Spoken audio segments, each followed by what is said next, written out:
Radio स्नेही सामुदायिक radio station Siwan Bihar की team Jamia Arabia Sirajul Uloom टेलाट्टा बाज़ार सिवान में अपने टीम के साथ पधारी हुई है और हमारे साथ इस मदरसे के प्राचार्य मुफ्ती महफूज रहमान साहब हैं। और चूँकि ये आलिम हैं, मुफ्ती हैं, यानी हिंदी में हम इन्हें धर्मगुरु भी कहते हैं, प्राचार्य के पद को सुशोभित कर रहे हैं। वर्तमान समय में पूरे बिहार नहीं संपूर्ण भारत में तापक्रम अपनी जवानी पर है, यानी हमारे यहाँ सिवान शहर में 42 और 43 तापक्रम हो गया है।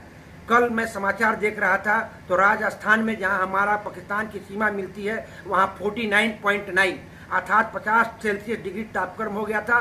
बीएसएफ के जवान बालू के रेत में 5 अंडे रख दिए और 5 मिनट के बाद निकाल कर जो है फोड़ा और खा लिए। यानी इस पृथ्वी को बचाने के लिए, यानी हम अगर इससे कैसे बचे, इससे संबंधित केवल किसी एक साइंस की भाषा में हम बता देते हैं। साइंस की भाषा विद्यार्थी सुनते हैं, लेकिन जब तक सरकार की योजनाओं धरातल पर नहीं आती है, लाने के पहले हमें कहीं न कहीं सभी धर्म के धर्मगुरुओं के साथ जनसंपर्क अभियान करना पड़ता है। इसी अभियान के तहत हम इस्लाम धर्म के सिवान छपरा गोपालगंज के बहुत बड़े विद्वान मुफ्ती महफूज रहमान साहब के पास रेडियो स्नेही की टीम आई हुई है और हम ये जानना चाहते हैं कि इस्लाम धर्म में क्या पेड़ की क्या महत्ता है, तालाब की क्या महत्ता है, कुआं की क्या महत्ता है, पानी कैसे जल संचय किया जाए और पर्यावरण को बचाया जाए।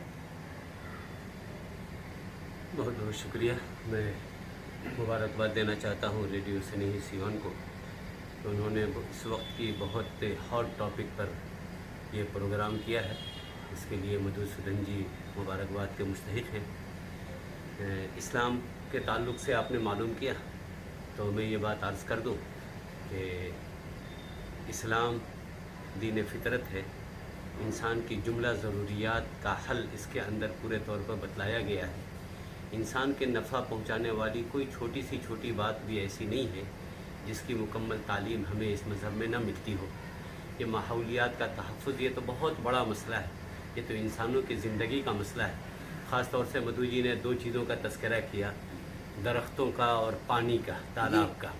इस ताल्लुक़ से तो मैं तो ये समझता हूँ कि ये दरख्त और पानी कुरानी नुक्ते नज़र से ये इंसान की ज़िंदगी के लिए और उसकी हयात के लिए ज़रूरी है।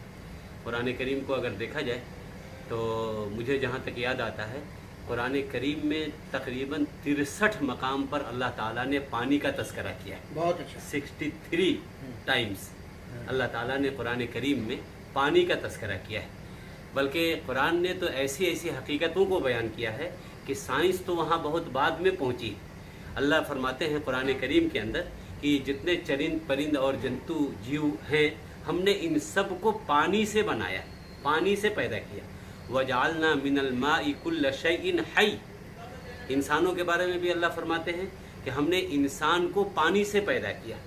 बल्कि एक आयत में तो अल्लाह ताला ने यहाँ तक कहा कि हमने दुनिया के तमाम इंसानों को इसी पानी से पैदा किया। तो गोया पानी तो इंसान के लिए हयात है। अब आप ज़रा सोचें कि इस्लाम में पानी की हिफाजत की कितनी अहमियत है। एक सहाबी कहते हैं जो हुजूर सल्लल्लाहु अलैहि वसल्लम के साथी जो थे, उनके ज़माने के जो लोग थे, उनमें से एक आदमी एक समंदर के किनारे वज़ू कर रहे थे जी। अल्लाह के रसूल पहुँचे और आपने देखा कि वो अपने हाथों को बार बार धो रहे हैं। हम लोग नमाज से पहले जो वज़ू करते हैं तो आमतौर पर 3 मरतबा हाथ धोने का हुक्म है, तो वो बार बार 3 मरतबा से ज़्यादा धो रहे थे। तो अल्लाह के रसूल ने देख कर कहा कि देखो, फजूल खर्ची ना करो, पानी को बेकार ज़ाय ना करो। उन्होंने कहा कि मैं तो वज़ू कर रहा हूँ, क्या वज़ू करने से भी पानी ज़ाय होता है, नुकसान होता है? आपने कहा कि अगर 3 मरतबा से ज़्यादा अगर तुमने धोया, चाहे समंदर के किनारे बैठ के क्यों ना धो, तो भी तुम पानी को ज़ाय कर रहे हो। इसलिए कि उससे ज़्यादा धोने की कोई ज़रूरत नहीं है। बेज़रूरत जो चीज़ इस्तेमाल होगी वो तो ज़ाय ही होगी। इसलिए बड़ी अहमियत है इसको बचाना। ये इंसान की ज़िंदगी है। हम पानी को जितना बचाएंगे हम खुद बचेंगे, जितना ज़ाय करेंगे हम ज़ाय होंगे।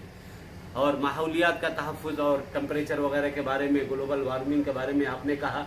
आज देखते चलिए कि इस मई के महीने में किस तरह शदीद गर्मी पड़ रही है। मुझे नहीं याद आता कि इससे पहले मार्च अप्रैल मई में इस तरह की गर्मी हम लोगों ने देखा हो। ये आखिर क्यों हो रहा है? ظاہر سی بات ہے ان چیزوں میں درختوں کا بہت دخل ہے، درختوں کو جی، بہت دخل پیڑ ہے۔ یہ درخت، ہاں پیڑ جو ہیں یہ ہماری حیات ہے۔ انسان جو سانس لیتا ہے اور چھوڑتا ہے، سانس لینے میں یہ درخت کی ہواؤں کا محتاج ہے، اور جو چھوڑتا ہے تو یہ جو اس کے اندر سے زہریلے مادے نکلتے ہیں اس کو جذب کرنے کے لیے درختوں کی ضرورت ہے۔ تو گویا میں سمجھتا ہوں کہ درخت اور انسان میں ایک ایسا رشتہ ہے کہ دونوں ایک دوسرے کے بغیر زندہ نہیں رہ سکتے۔ انسان کے بغیر درخت باقی نہیں رہ سکتا، اور درخت کے بغیر انسان باقی نہیں رہ سکتا۔ حدیث میں بخاری شریف جو حدیث کی سب سے مشہور ترین کتاب ہے، اس میں اللہ کے رسول صلی اللہ علیہ وسلم نے پیڑ لگانے کی فضیلت بیان کیا ہے۔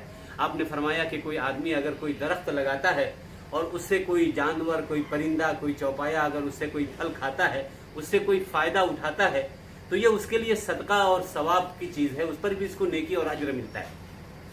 اسی طرح ایک موقع پر آپ نے فرمایا کہ ایک انسان اگر اس حالت میں ہو کہ اس کی زندگی کا بالکل آخری موقع ہو، یعنی بالکل اس کی زندگی ختم ہو رہی ہو، اور اس کے ہاتھ میں کوئی پودا ہو، اگر وہ مرنے سے پہلے اس کو لگا سکتا ہو تو اس کو چاہیے کہ لگا دے۔ اب سوچیں کہ کتنی اہمیت ہے اس کی انسان کی۔ میں سمجھتا ہوں کہ اس دنیا کے اندر بہت سی ضرورتیں درختوں کے ذریعے پورا ہوتی ہیں۔ ماحول کو ٹھنڈا رکھنا، سائنسدانوں کا کہنا ہے کہ تقریباً ایک اچھے کوالٹی کے ایئر کنڈیشن اے سی، 9 اے سی مل کر فضا کو جتنا معتدل اور کنٹرول کرتے ہیں، ایک درخت وہ کام کرتا ہے۔ آپ آج گھروں میں اے سی کولر لگانے کا رواج تو خوب بڑھ رہا ہے، لیکن لوگ یہ نہیں سوچ رہے ہیں کہ اس سے زیادہ کہیں فائدہ مند ہمارے لیے یہ درخت ہے۔ یہ بارش کی کمی کو روکنے کا بھی ایک ذریعہ ہے۔ جن علاقوں میں بارش زیادہ ہوتی ہے، آپ اگر دیکھیں گے تو وہاں درخت اور پیڑ پودے بھی زیادہ ہوتے ہیں، لیکن آج کل جنگلات کی جس طرح سے کٹائی ہو رہی ہے، سڑکوں کی توسیع کے نام پر جس طرح سے پیڑوں کو کاٹا جا رہا ہے، اونچی اونچی بلڈنگوں بنانے کے لیے جس طرح سے لوگ بے دردی کے ساتھ درختوں کو کاٹ رہے ہیں، میں سمجھتا ہوں کہ اگر اس کو روکا نہیں گیا، اس کو کنٹرول نہیں کیا گیا، اور شجرکاری اور درخت لگانے کی مہم کو شروع نہیں کیا گیا، تو مدھو جی میں تو یہ کہتا ہوں کہ شاید انسان کو مارنے کے لیے اب ایٹم کی ضرورت نہیں، انسان اپنے اس غلط نیتیوں کی وجہ سے، غلط کارناموں کی وجہ سے خود مرے گا، یا اپنے کرتوت کی بنیاد پر مرے گا۔ یہ درخت کا نہ لگانا، شجرکاری کے مہم نہ شروع کرنا، جنگلات کو کاٹ دینا، یہ انسان کے لیے موت کا ذریعہ اور پیغام بن جائے گا۔ اس لیے ہم اگر صحت مند رہنا چاہتے ہیں، اپنے بچوں کو صحت مند دیکھنا چاہتے ہیں، تو ہمیں یہ طے کرنا پڑے گا کہ ہم زیادہ سے زیادہ درخت لگانے کی کوشش کریں، اس مہم کو آگے بڑھائیں۔ میرا تعلق چونکہ مدرسے کے ساتھ ساتھ جمعیت علماء ہند سے بھی ہے، میں اس کا بھی یہاں کا پریزیڈنٹ ہوں۔ ابھی ہم لوگوں نے جمعیت علماء کے تحت میٹنگ کیا تھا، جمعیت نے یہ ٹارگٹ لیا ہے کہ ہر سال اس کے ایک یونٹ کو کم سے کم 1 لاکھ پیڑ لگوانا ہے۔ بہت اچھا۔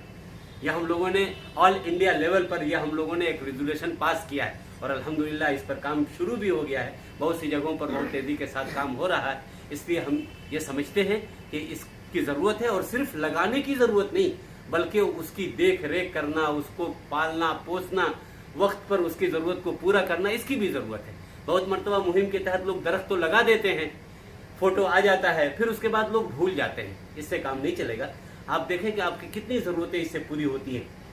طرح طرح کے پھل ہمیں درخت سے ملتے ہیں، فرنیچر کے کتنے سارے سامان ہمیں اس سے ملتے ہیں، جڑی بوٹی اور نہ جانے کتنی ہماری ضرورتیں اس سے پوری ہوتی ہیں۔ اس لیے یہ ہماری دنیاوی ضرورت کے لیے بھی ضروری ہے، اور یہ عبادت بھی ہے۔ اسلامی ویو سے اگر دیکھا جائے تو یہ درخت اور پودا لگانا یہ صدقہ بھی ہے، عبادت بھی ہے، تو اس میں بھی ثواب ملتا ہے۔ تو ہم اس کو ثواب کی نیت سے بھی کر سکتے ہیں، ماحولیات کے تحفظ کے اعتبار سے بھی ہم اس کو کر سکتے ہیں۔ ہماری یہی گزارش ہوگی تمام لوگوں سے کہ زیادہ سے زیادہ ہر آدمی یہ طے کرے کہ جس کے گھر کے سامنے بھی اگر درخت لگانے کی یا پودے لگانے کی گنجائش ہو، وہ ضرور کچھ نہ کچھ اپنے طور پر درخت لگانے کی کوشش کرے۔ اگر ہم یہ کریں گے تو ہماری ہم امید ہے کہ اس گلوبل وارمنگ سے ہم اپنے آپ کو بچا سکتے ہیں۔ اللہ تعالی ہم سب کو اس کی توفیق دے۔ میرے ساتھ جڑے ہوئے تھے مفتی محفوظ رحمان صاحب۔